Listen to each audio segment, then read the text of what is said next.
Olá, bonitas! Tudo bem por aí? Vamos para a análise de É Assim que Acaba. É um filme que eu sei que gera gatilhos, ele não é um filme confortável de ver e a gente não pode dizer, vamos começar desse lugar, nenhuma de nós pode dizer que nunca sofreu nenhum tipo de violência, seja ela simbólica, verbal, psicológica, patrimonial, física e até mesmo sexual, como foi o caso da Lily, né? E o próprio marido, né? Mas antes da gente chegar nesse lugar, vamos combinar uma coisa. Nós vamos de mão dada andar por essa estrada para a gente percorrer esse caminho de um lugar diferente, abrindo mão da negação, abrindo mão da resistência e vamos atravessar juntas um pouquinho desse caminho da dor para a gente, quem sabe, atravessar e encontrar um pouco de cura. Aí, vamos juntas? Vamos lá. Para a gente abrir o nosso entendimento, vamos trazer a questão que originou isso na Lily, né? A Lily veio de um ambiente familiar em que o pai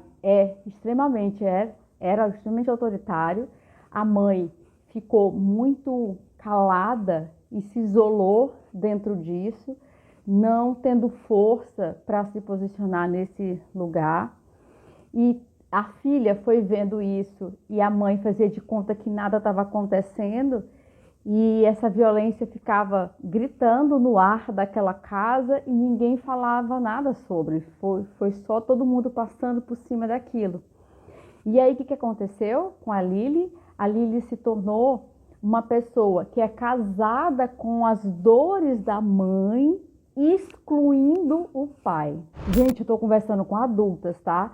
E aí, agora o que eu vou falar, eu sei que vai gerar alguma situação, porque tem pessoas que não aceitam as coisas e vão querer meter o pé na porta. Mas aonde eu quero chegar com isso? De dizer que a Lily, ela é casada com as dores da mãe e exclui o pai.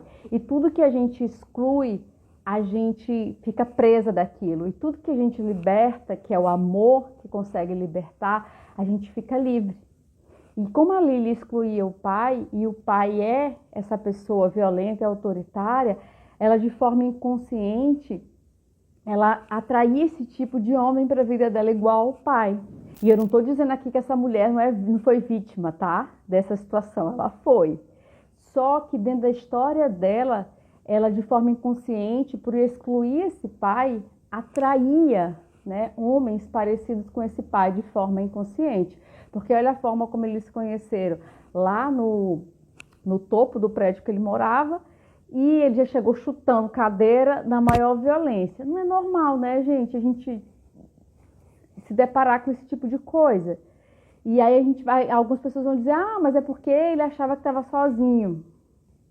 Pode ser, mas são sinais que revelam muita coisa, principalmente quem vem de um histórico como esse, né? E aí ao longo do filme, a gente vai vendo que ela foi sofrendo as violências, só que parecia, porque é isso que eu achei interessante no filme, ele colocou a visão dela, ela via ele com a lente do trauma. Então, o que ela via? Ela via que foi sem querer, que foi um acidente, ela não conseguia ver claramente que ela estava sendo vítima daquilo que ela viveu na história dela na infância. E aí, quando de fato chega ao extremo, né, naquela cena lá desafiadora da tatuagem, que eu não vou entrar em detalhes, ela consegue, quando ela se desvencilha dele e sai correndo para pedir socorro, ela consegue, quando ela entra no carro e liga o carro, vir tudo à tona. Que ele, de fato, empurrou ela da escada, mas que a primeira cena de violência, lá quando ele queima a comida que ele estava fazendo, a fritada, né, o Kyler, ela vê que ele, de fato, que deu um tapa nela. E que ele também empurrou ela da escada. E todos os rompantes dele de violência. E você percebe, depois conhecendo a história dele, o quanto que a história dele deixou marcas de violência, e não só isso. Só abrindo esse parênteses, ele escolheu uma profissão para que ele extravasasse toda essa violência, essa raiva que tem dentro dele, que é ser cirurgião. E na constelação a gente aprende muito isso, né? Como as profissões são compensações. E olha que loucura, para ele compensar toda essa raiva, essa violência de uma forma legítima e aceitável, ele foi se tornar cirurgião. Agora fecha esse parênteses, vamos voltar aqui, que eu quero me deter essa análise da violência.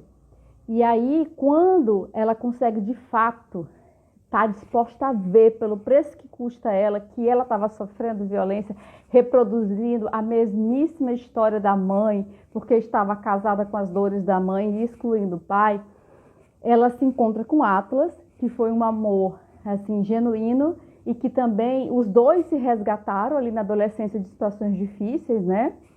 E aí ela pede ajuda para ele e ela começa esse processo, né, de interromper, de romper com esse padrão de violência na história dela, né?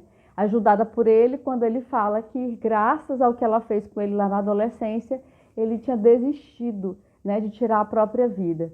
Então, aos pouquinhos, eles vão se resgatando, né? Ali depois que se reencontram, ela faz todo o processo de ter o bebê e de não excluir o Kyle, né? Porque ele é o pai da criança e pelo preço que vai custar a ela, ele precisa conviver com essa criança, ela não pode excluir essa criança do pai pelo que aconteceu.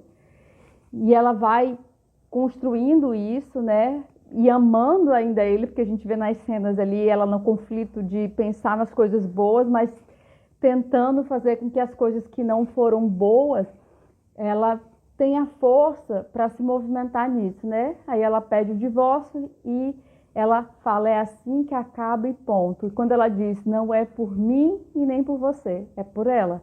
Então ela rompe esse ciclo, mas a gente tem que ver que a real cura dela acontece quando ela de fato já está com a neném e ela vai lá no túmulo do pai, faz as pazes com esse pai, tomando ele no coração dela pelo preço que custa, né, dizendo sim para esse pai como ele era, para que não só ela quanto a filha possam de fato ter as suas vidas livres e liberadas, para que elas vivam outras histórias e saiam dessa repetição de padrão de dor.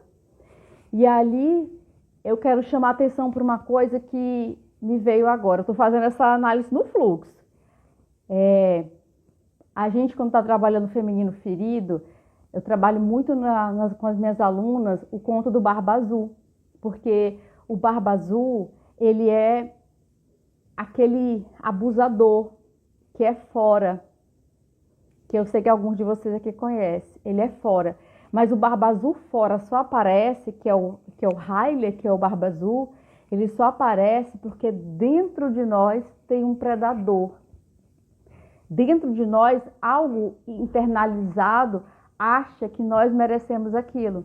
E na história da Lily, o predador foi a própria forma como ela internalizou o pai dentro dela, né? Vendo todo aquele cenário de violência acontecendo ali durante a pré-adolescência e adolescência dela. Ela internalizou esse predador dentro dela. Então, esse predador que só aparece fora na forma do Barba Azul, que era o Riley, porque dentro dela existia isso. E as mulheres precisam ficar atentas a isso, porque isso atrai. É que eu falo com pessoas que empreendem ou são empresárias.